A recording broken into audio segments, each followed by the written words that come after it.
sunt Florin Călinescu, președintele Partidului Verde și iată-mă în Măgurele. Un loc important, odată sper să continue să fie, știți povestea cu laserele, cercetarea cu știința.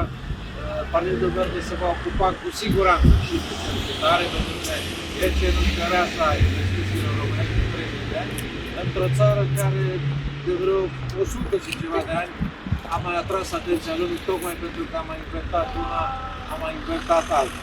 Acum, de 30 de ani, niciun partid care s-a prezentat pe la funcție n-a fost preocupat de chestia asta, cum nu este preocupat nici edilul de aici și cei care s-au prezentat. Argeșul la câteva sute de metri, e un depozit de gunoaie, e o groapă fără stăpân, unde toată lumea aruncă tot ceea ce îi prisosește sau e mai comod așa. În sfârșit, o să ne ocupăm și de acest lucru.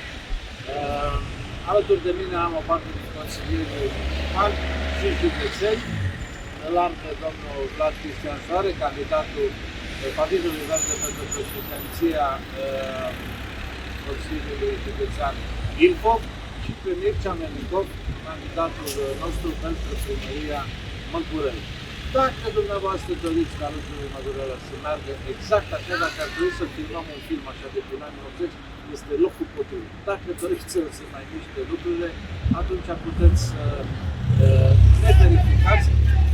Ați auzit Călinescu, deci puteți să-mi spuneți și Călinescu, asta înseamnă că suntem pe drumul cel bun și puteți să ne cercați duminică pe 27. Vreau să zic că la București pe Florin Călinescu și pe consilier, la Ilfov pe Cristian Soare, Vlad și pe consilier, și la Măgurele pe Mircea Menicov.